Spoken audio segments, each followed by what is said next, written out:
was a rainy Tuesday, just another mundane day, when my entire world was turned upside down. I decided to take a different route home from work, just for a change of scenery. And that's when I saw her. My sister, Maya. She was standing outside a charming blue house in a neighborhood I'd never even been to. She was holding a little girl's hand, and a man was kissing her forehead. It wasn't just any man. It was the same guy whose photo sat on her desk at work, the one she always called my demanding boss. My sister Maya and I, we shared everything. We were orphans, and since we were teenagers, it had just been the two of us against the world. At least, that's what I believed until that very moment. I pulled my car over to the curb, my hands trembling on the steering wheel, my heart pounding in my chest. I couldn't breathe. The little girl, she looked about 5 years old, and she had Maya's same curly hair, her same bright, infectious smile. The man wrapped his arm around Maya's waist, and the gesture was so familiar, so natural. It spoke of shared mornings over coffee and quiet evenings on the couch. This wasn't something new.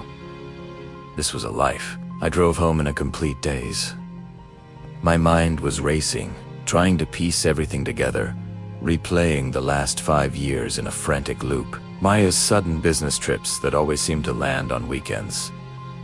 The separate apartment she'd moved into 2 years ago, claiming she just needed her own space. The way she'd been distant sometimes, then almost overwhelmingly affectionate at others, as if to make up for it. It was all clicking into place, and the picture it was forming was terrifying. When she came over for dinner that night, I watched her like a hawk. I studied her every move, every word. She chatted on about her boring weekend, how she'd spent it cleaning her apartment and catching up on work. The lies flowed so smoothly, so effortlessly. I realized I never would have questioned them before. Why would I? We were old. We had primera de tono. I had to test the waters. I took a deep breath and said, "Remember when we were kids at the orphanage? How we promised we'd always be honest with each other, no matter what." Her smile didn't even flicker. "Of course, I remember, Liam," she said, her voice warm. "You're my only family. You always will be." Those words, they felt like a knife twisting in my chest. Only family. What about the little girl with her eyes? What about the man who kissed her like a husband? Who were they to her?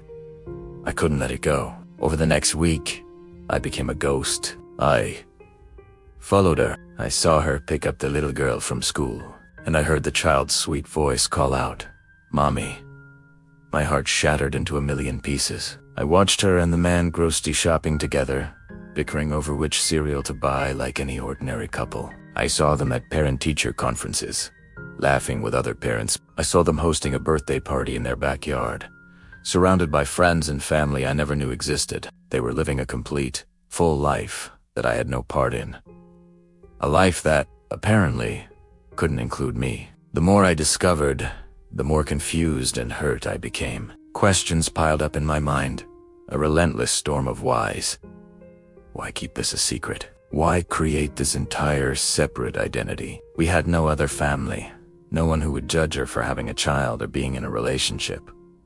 What was she so afraid of? Then, I found the documents. I knew it was wrong, a total violation of her trust, but I had to know the truth. Using the spare key she'd given me for emergencies, I let myself into her apartment while she was at work. I went straight to her bedroom, to a loose floorboard under her rug, a hiding spot we'd used as teenagers to keep our diaries safe from prying eyes. My hands shook as I pried it open. Inside was a small box. I found a passport with a different name, birth certificates for Olivia and Mark Bennett, and stacks of photos of Maya with people I'd never seen before, at weddings, at holidays. But the thing that made my blood run cold was a folded, yellowed newspaper clipping from 7 years ago. The headline was stark: "Witness in federal case against crime family disappears." And below it, a photo of a younger Maya, her hair dyed black instead of its natural brown, being escorted from a courthouse by federal agents. My sister wasn't just leading a double life. She was in hiding. She was a witness, and that little girl I'd seen, my niece, was part of that protection. This wasn't about her not wanting me in her life. This was about keeping us all safe. That evening, My phone rang. It was Maya. Her voice was thin, laced with panic. "Liam?" she whispered. I think someone's been in my apartment. Things are moved." I forced my own voice to stay calm, betraying none of the terror that was gripping me. "Did you call the police?" No police," she said, her fear so palpable I could feel it through the phone. "I'm coming to stay with you tonight. Is that okay?" "Of course," I said immediately. "Come home." When she arrived, she had just a single suitcase. She looked haunted. Her eyes kept darting to the windows, jumping at every sound from the street. Below, a car door slamming, a dog barking. She was a cornered animal. I sat down next to her on the couch. "May," I said gently, using her childhood nickname. "You can tell me anything. You know that, right? We're in this together." She looked at me, and her eyes filled with tears that she'd clearly been holding back for years. "I wish I could, Liam. I really, truly wish I could. But some secrets aren't just mine to share. Telling you would put you in danger." That night, I lay awake in my bed, listening to her pace back and forth in the guest room. The woman I thought I knew better than anyone in the world was a complete stranger. She was carrying a burden I couldn't even imagine. And as I lay there, I watched the headlights of a car slow down in front of my house. It circled the block once, twice, and then a third time, its lights cutting through my window. That's when a new, more terrifying realization dawned on me. Whoever Maya was hiding from, whoever had her so terrified, they might have just found her. And now, by coming to me, she had led them right to my door. They had found me, too, and our world was about to get a whole lot smaller. The car didn't stop, but its slow crawl past my house felt like a warning. I spent the rest of the night watching from various windows, my phone in my hand, ready to call for help. Maya finally fell asleep around 4 in the morning. She had exhaustion finally overcoming her fear. The next morning, I found her in the kitchen, already making coffee. The dark circles under her eyes mirrored my own. I knew I couldn't wait any longer. "We need to talk, Maya." I slid a newspaper clipping across the counter. It was an old article about the Witness Protection Program. Her face went completely pale. Where did you get this?" "I know about your daughter," I began, my voice steady despite the hurt bubbling up inside me. "About your husband. About the life you've been hiding from me for 5 years. The betrayal stung, sharp and deep. I'm your brother, Maya.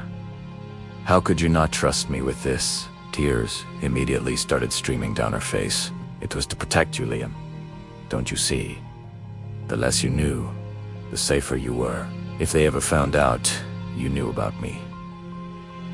I pressed, needing answers. "Who are you hiding from?" She collapsed into a chair, her shoulders shaking with sobs. "The Moretti crime family," she whispered, the name hanging in the air like a death sentence. "I witnessed a murder when I was working as a bookkeeper for their construction company. The FBI put me in witness protection, gave me a new identity. BUTI. Couldn't cut you out completely. I thought if I kept you at arm's length, just saw you occasionally, it would be okay. So all of it was a lie?" I asked, my voice cracking. "Your job, your apartment, the business trips, not all of it," she insisted, reaching for my hand. "My love for you was never a lie. You're the only person from my old life I kept contact with. Everyone else thinks Maya Richardson disappeared 7 years ago." My anger began to melt away, replaced by a cold, creeping fear for her safety. "The people in the car last night," I said, my voice low. "Were they? I don't know," she admitted, wiping her tears. "But my handler moved me and my family 3 months ago because he suspected my cover was compromised. That's why we're here, in this city. Now." Handler. The word felt foreign, like something out of a spy movie. "Agent Miller. He's been my contact since the beginning." She looked at me, her eyes pleading. "Now you understand why I couldn't tell you. If the Morettis ever discovered I was still in contact with you, A loud, sudden knock on the front door made us both jump. Maya's eyes widened in sheer panic. "Don't answer it." "Say," he said. I crept to the window, cautiously peering through the blinds. A man in a dark suit stood on our porch, his posture rigid and official. He didn't look like a thug, but what did I really know anymore? "FBI, Mr. Evans." The man called through the door, his voice firm. "I'm looking for Maya Richardson." Maya shook her head frantically, backing away toward the kitchen door that led to the backyard. The man on the porch held up a badge wallet to the peephole. "I'm Agent Miller.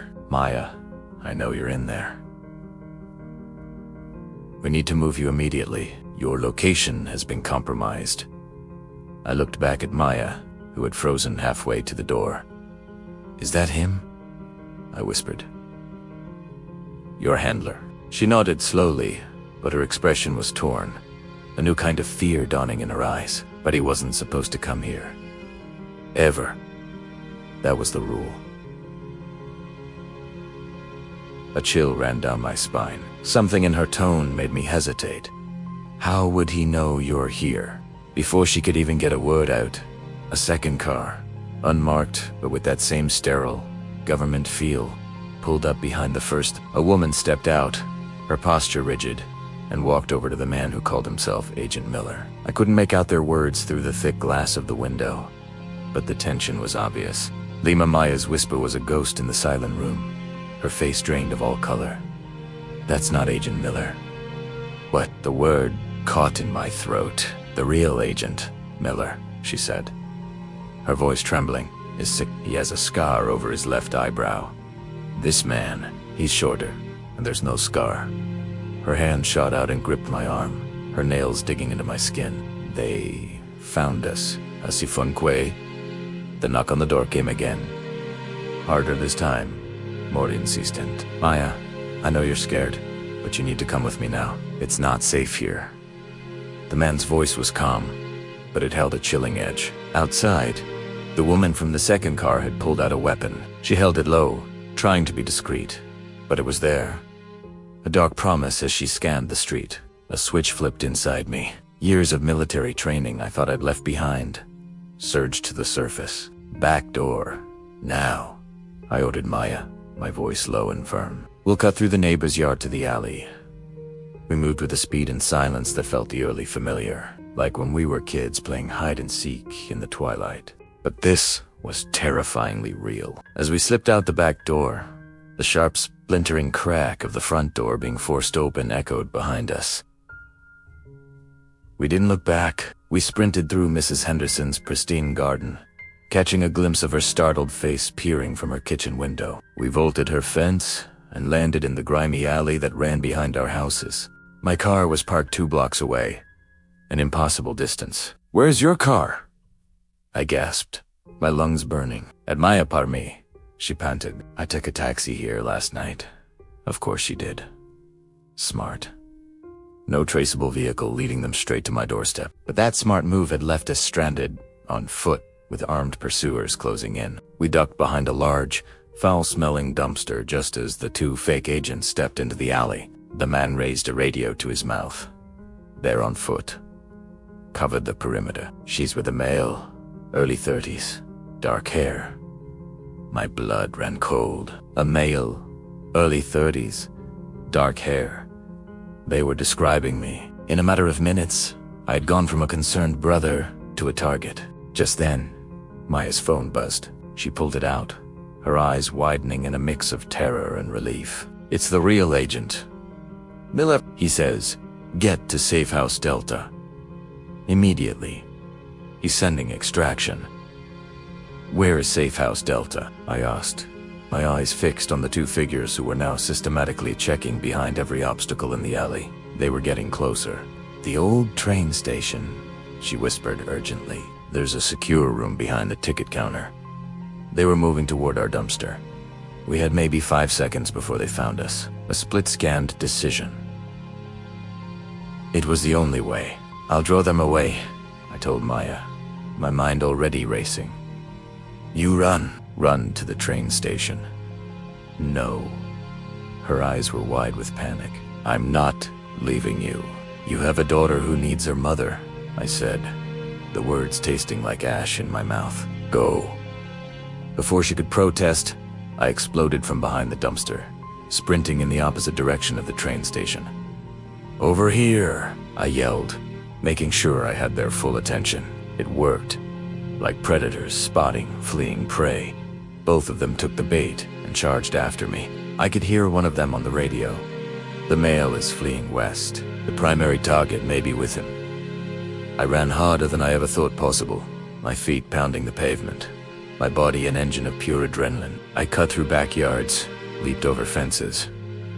The sounds of their footsteps a relentless drumbeat behind me. They were professionals, fast and efficient, and they were gaining on me. I rounded a sharp corner, gasping for air, and almost slammed into a black SUV that screeched to a halt directly in my path.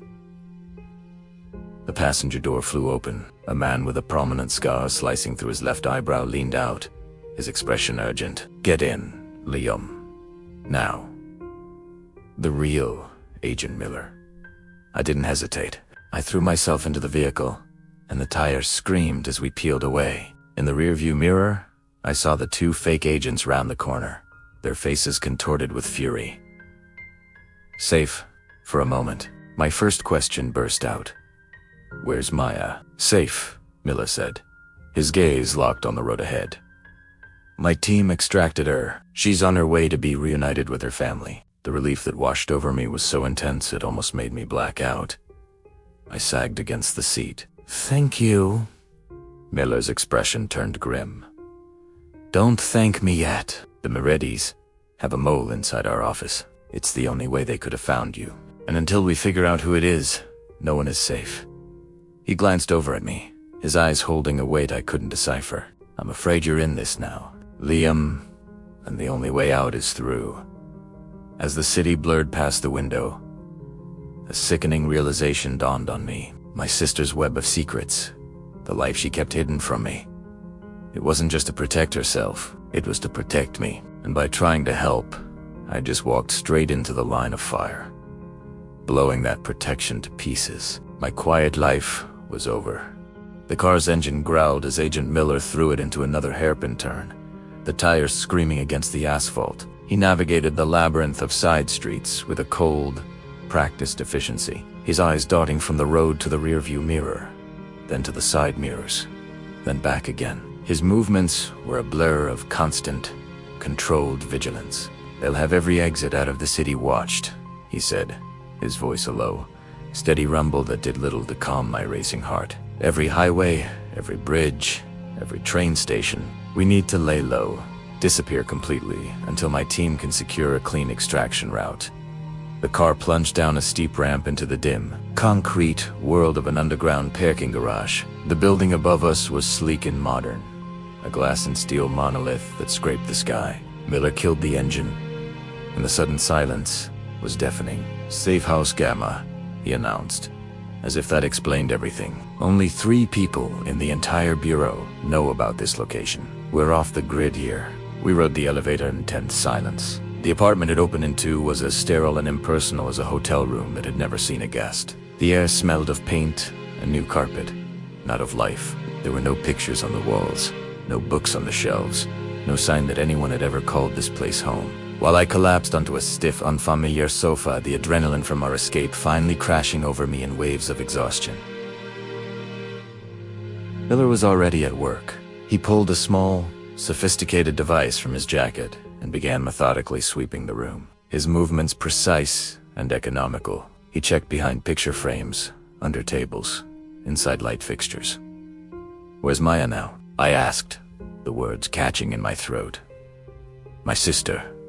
The reason for all of this, with her family at a secure location," Miller replied without looking up from his task. His focus was absolute. "We moved them first thing this morning when we realized the compromise was far worse than we initially thought." The knot in my stomach tightened. "The compromise? You mean me? My investigation?" He didn't answer that directly. I pushed again. "Can you at least tell me if she's safe? Is Amaya okay?" He finally stopped his sweep and looked at me. His expression was a mask, completely unreadable. but his eyes held a weariness that went bone deep. In our line of work, Mr. Evans, safe is a relative term. It's a luxury we rarely have, but she's as protected as we can possibly make her. That's the best I can give you. Satisfied the room was clean. Miller sat in an armchair across from me, the sterile space between us feeling like a chasm. He leaned forward slightly, his gaze intense. "Now," he began, "I need you to tell me everything you know. Every single detail. Don't leave anything out, no matter how small you think it is. When did you first suspect your sister Maya was living a double life?" And so, I walked him through it. I started with the strange, late-night phone calls I'd accidentally overheard. The vague explanations about her consulting job that never quite added up, my growing unease. I told him how I started digging, just a little at first. I hired a private investigator, just to find out where she was really going when she claimed to be on business trips. I described the moment the PI's report landed in my hands, detailing a life so far removed from the one I knew. It felt like I was reading about a stranger. I recounted my own follow-up, my clumsy attempts at espionage, how I had found the key to her storage unit, the box I found inside, filled with fake passports, encrypted hard drives, and documents detailing her work with the Witness Protection Program, documents that named the Moretti crime family. As I spoke, Miller listened without a single interruption. He didn't take notes. He just watched me, his face growing progressively more grim with every word I uttered. The silence that fell after I finished was heavy, suffocating. "You put yourself and your sister in tremendous, unbelievably danger," he said finally, his voice low and sharp. "The Morettis have been looking for any connection to her old life for years. Any loose thread they could pull on. Your investigation. It created a trail. Digital footprints, credit card transactions, traffic camera sightings from your little surveillance trips. You lit up like a Christmas tree, Mr. Evans. You gave them a trail of breadcrumbs, and you led them right to your doorstep, and by extension, to hers. The weight of his words, of my own naive actions, settled on my shoulders like a physical burden. My stomach churned with a toxic mix of fear and regret. "I just wanted to understand," I whispered, my voice hoarse. "I just wanted to know why she lied to me for all those years. And now you do too, my surprise." Miller's voice softened, losing its hard edge. "Family connections are the #1 way witnesses are compromised. It's the first thing we sever. It's the hardest rule, but it's also the most important. Your sister, she fought us.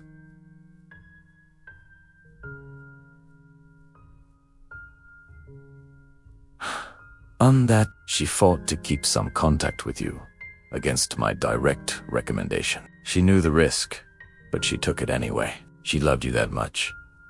His words were both a comfort and a condemnation, a testament to her love and a confirmation of my folly. I had taken her incredible sacrifice, her risky act of love, and thrown it back in her face with my own selfish need for answers. "What happens now?" I asked, looking around the empty, soulless apartment. "Now, we have 2 priorities," Miller said, his tone all business again. He stood and walked to the window, cautiously, peering through the slats of the blinds at the city street below. A river of distant headlights. "First, we identify them all in our organization who leaked the information about Safe House Beta. Second, we extract your sister and her family to a new, deep cover location. Completely new identities, new histories, new lives, and we hope to God the Morettis don't find them again." He paused, his gaze fixed on something outside. "And third, we keep you alive in the process." A new surge of panic flared in my chest. Shouldn't I be with Maya? If we're all in danger, shouldn't we be together? I could help protect her. No. His response was immediate, absolute, and firm. He turned from the window to face me. "The Morettis know about you now. They know who you are and what you mean to her. If you suddenly disappear off the face of the earth at the same time she does, they'll assume you've gone with her. They'll know she's with family, and they will expand their search parameters 100-fold. They'll start looking for groups, not just individuals.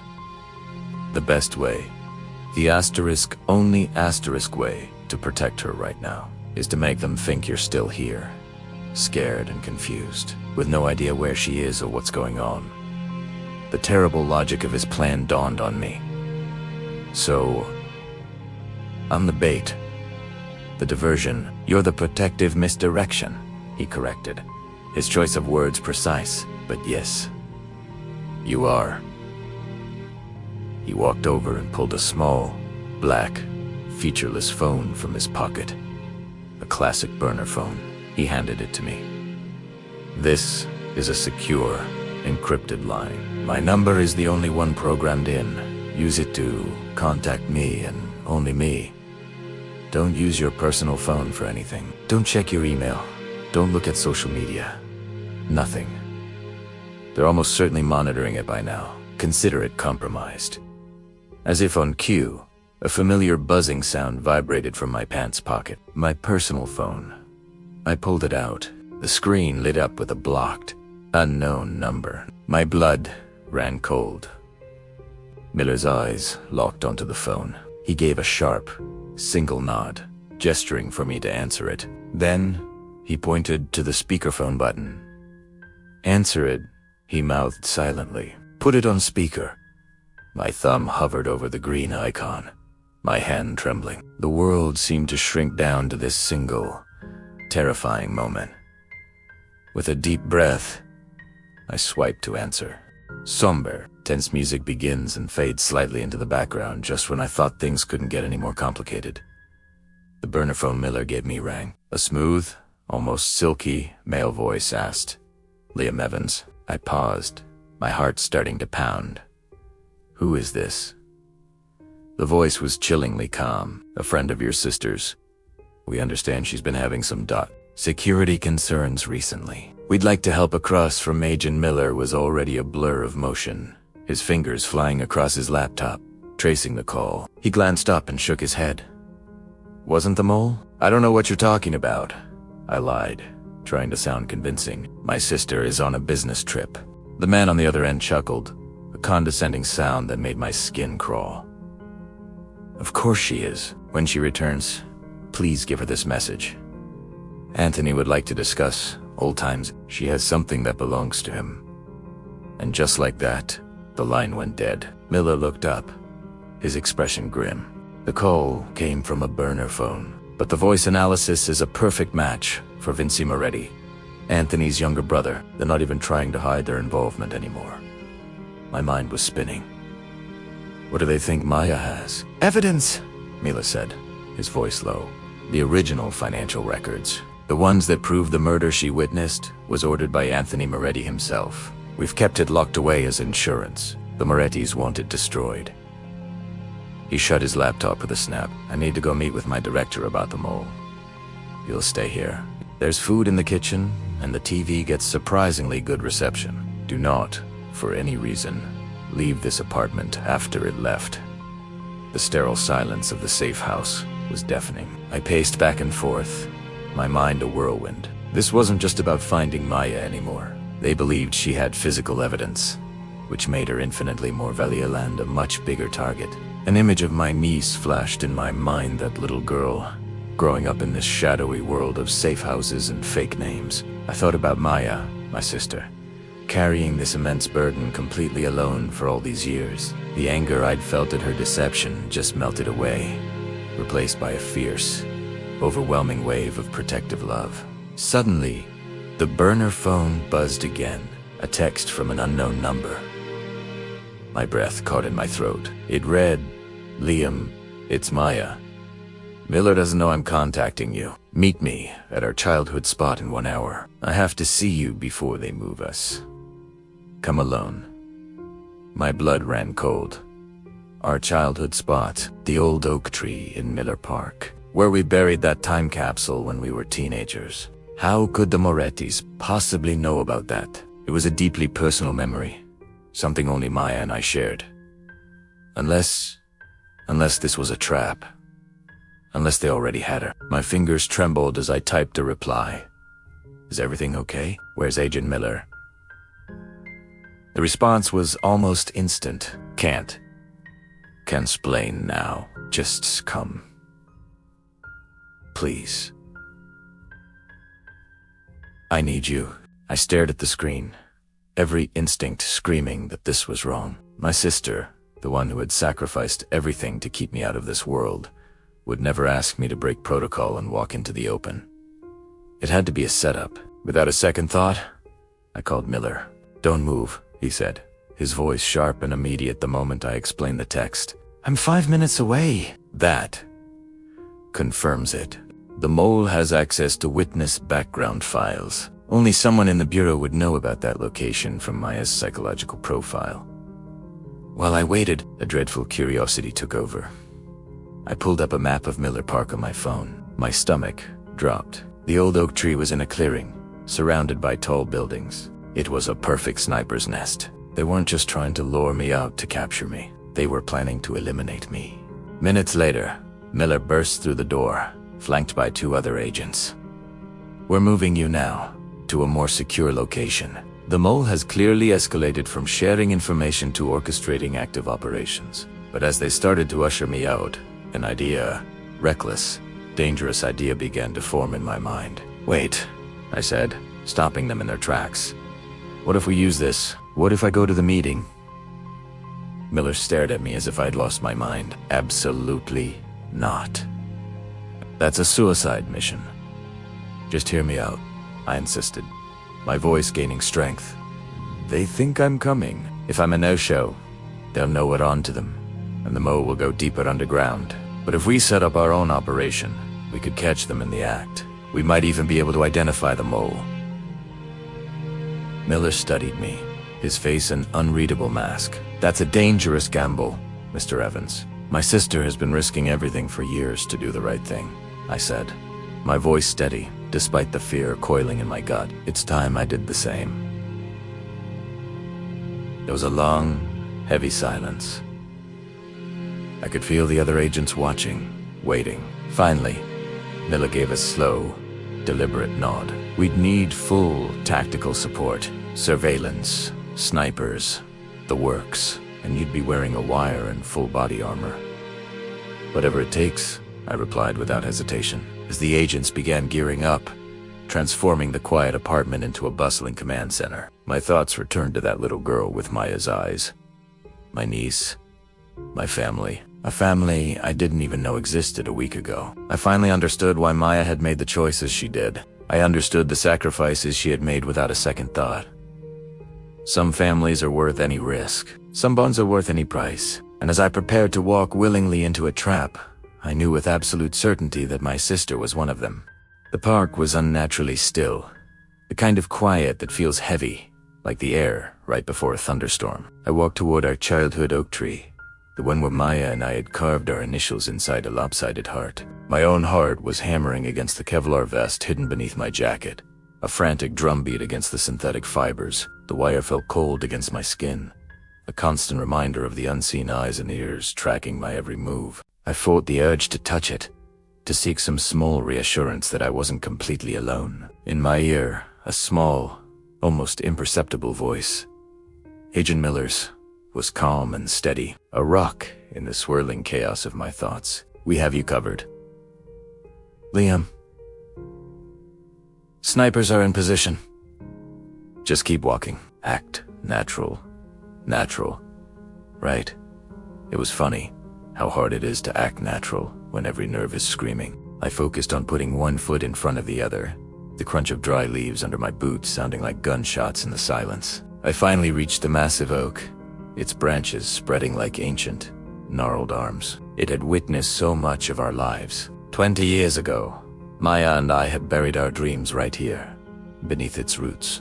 A small metal box, a time capsule filled with our teenage hopes, scribbled notes, and silly tricks. Today, it felt like I was back here to bury something else entirely. My innocence, maybe.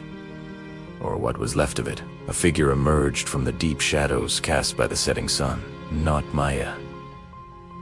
My breath caught in my throat. It was a man in an expensive coat, tailored to perfection, his shoes gleaming even in the dim light. Vincent Moretti.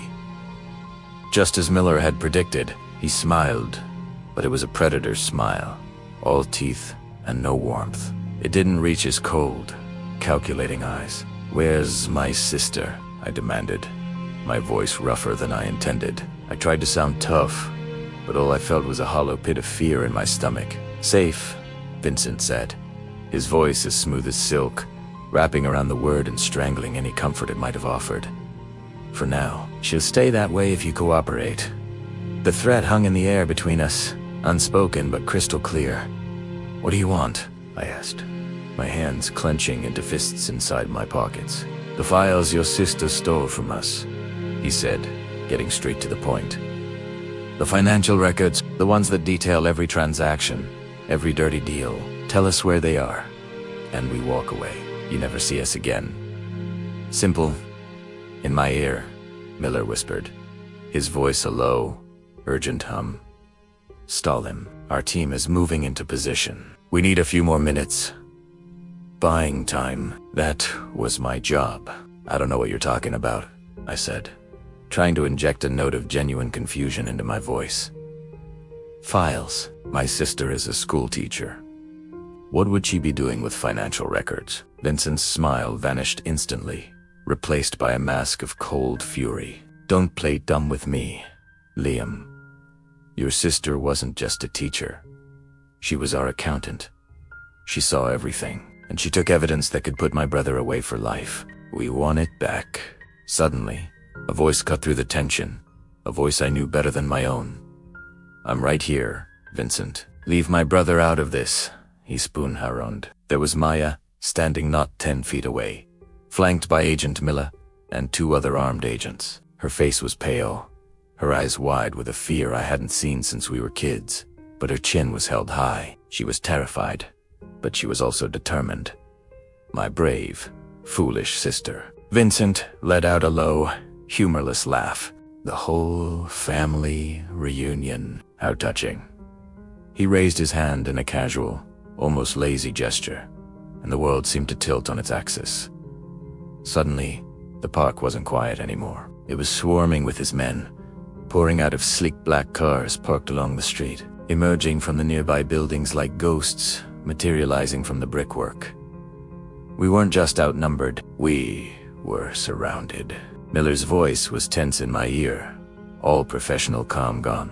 "They outnumber us, 3-1. Repeat, 3-1. Do not engage." I repeat, do not engage. But Vincent wasn't waiting for a signal. He was already pulling a gun from under his expensive coat, the movement fluid and practiced. He pointed it directly at me. "The files, Maya. Now, or your brother dies first." And in that moment, in that horrifying split second, with the cold, dark barrel of a gun aimed at my chest, everything became terrifyingly clear. This was never just about a witness or some stolen files. This was about family. The family Maya had tried to escape, and the new life she was trying to build. And I was standing right in the middle, the bridge between her past and her future. I had to get her out. I had to be the big brother she needed. Just one more time. "I have the files," I said, my voice ringing out, loud and clear, silencing the tense standoff. Everyone stared at me. Maya's eyes widened in shock. Vincent's head tilted, intrigued. Even Miller sounded completely thrown. "Liam, what are you doing? What are you talking about?" His voice was a frantic hiss in my ear. I ignored him, keeping my eyes locked on Vincent. "I found them when I searched Maya's apartment," I lied, the words tasting like ash in my mouth. "She told me where to look if anything ever happened to her. But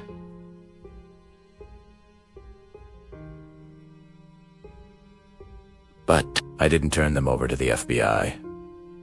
I hid them somewhere safe." A flicker of greedy interest gleamed in Vincent's eyes. This was the one thing he cared about, the one thing that could give me leverage.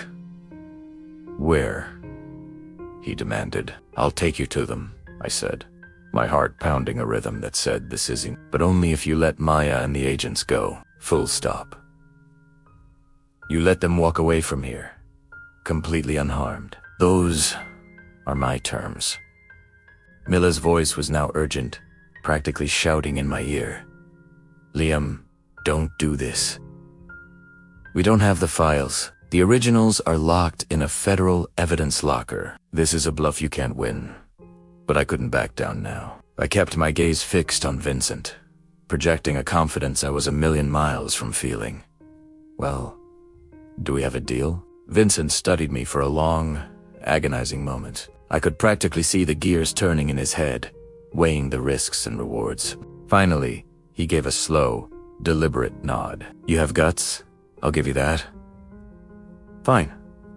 Take me to the files, and your sister walks. As Vincent's men moved toward me, parting our small group like the Red Sea, Miller's voice came through one last time, a mix of desperation and something that sounded like pride. Trust your instincts, Liam. We're with you. We won't lose you. They shoved me into the back of a black sedan. I watched through the window as Maya was bundled into another car, her face a mask of terror. My gamble had to work. It does. They drove me across town, to a part of the city that had been forgotten by time, to an abandoned warehouse that loomed against the night sky like a skeletal beast. The air inside was cold and damp, smelling of rust and decay. The vast, echoing space amplified every sound. Footsteps Vincent's, impatient breathing. He shoved me forward, into the center of the cavernous room. The files, Vincent demanded, his voice bouncing off the high metal ceiling. Where are they? I took a deep breath, the cold air burning my lungs. This was it, the final move in a game I had no business playing.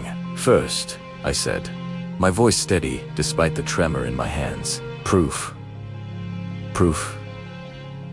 that Maya is safe. He showed me a live feed on his phone, Maya and her family boarding a small plane with Agent Miller. Now the files, Vincent repeated, his voice cold. I walked to a specific spot on the concrete floor of the same warehouse where I'd first seen Maya with her other family, the one she'd been forced into. They're buried here, beneath the concrete, as Vincent's men began to smash through the floor, their sledgehammers creating a deafening rhythm of destruction. Premeditate my move. This was the distraction I'd gambled on, the chaos I needed to reach for the emergency signal device Miller had slipped me. But Vincent was faster. I felt the cold, hard press of his gun against my temple before my thumb could even find the button. I knew you were bluffing, he hissed, his voice a low growl in my ear. Suddenly, the massive warehouse doors burst open, crashing against their frames. FBI agents swarmed in, a flood of tactical gear and drawn weapons. It should have been over, but Vincent was desperate. He yanked me back, pulling me close, my body becoming his human shield against the sea of federal agents. Let him go, Vincent, Miller's voice boomed, echoing through the cavernous space. It's over. We have your brother in custody. We have your financial records. The whole operation is finished. Vincent's grip tightened on my collar, his ragged breath hot on my neck. Then I have nothing to lose, he rasped, by taking him with me. But then, another voice cut through the tension, speaking from the shadows near the entrance. Let him go, Vincent.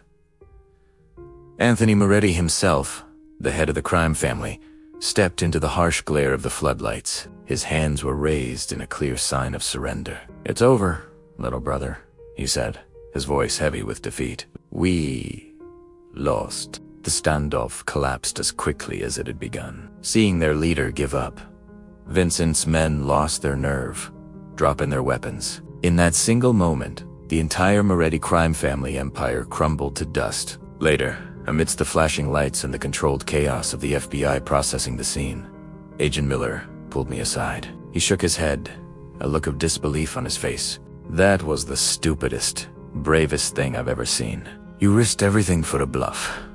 I glanced over to where Maya was holding her daughter, safe and sound. I had to, I said, the words feeling completely inadequate. That's what family does.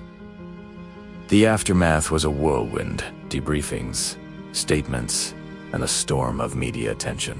The Moretti trial would dominate the news for months, but Maya's testimony, backed by the evidence she had so carefully preserved, would ensure they never saw the light of day again. Maya and her family entered a new witness protection program, but this time, it was different. This time, my involvement was documented, protected. I would be able to visit, to be a real part of my niece's life, to watch her grow up. The last time I saw Maya before she left, she hugged me tighter than ever before. "I'm sorry for all the lies, Liam," she whispered, her voice thick with emotion. I held her close. "You were protecting us," I said. "That's what family does." She pulled back, smiling through her tears. "You're going to be the best uncle." Now, 6 months later, I'm sitting in my living room, in my hands. I'm holding a drawing my niece mailed me. It shows our whole family together, Maya, her husband, their little girl, and me, all holding hands under a big, smiling sun. Underneath, in a child's wobbly handwriting, it says, "To my brave uncle." The scars are still there. The jolt of fear when a car slows down outside my house late at night. The knot of tension in my stomach when the phone rings with an unknown number. But the love is stronger. Sometimes, the most ordinary families hide the most extraordinary secrets. And sometimes, those secrets can either tear you apart or bind you together forever. For us, they did both. And in the end, that made all the difference. Thanks for listening to my story. If you've ever had a family secret that changed everything, I'd love to hear about it in the comments. And don't forget to like and subscribe for more stories about the hidden side of life. See you next time.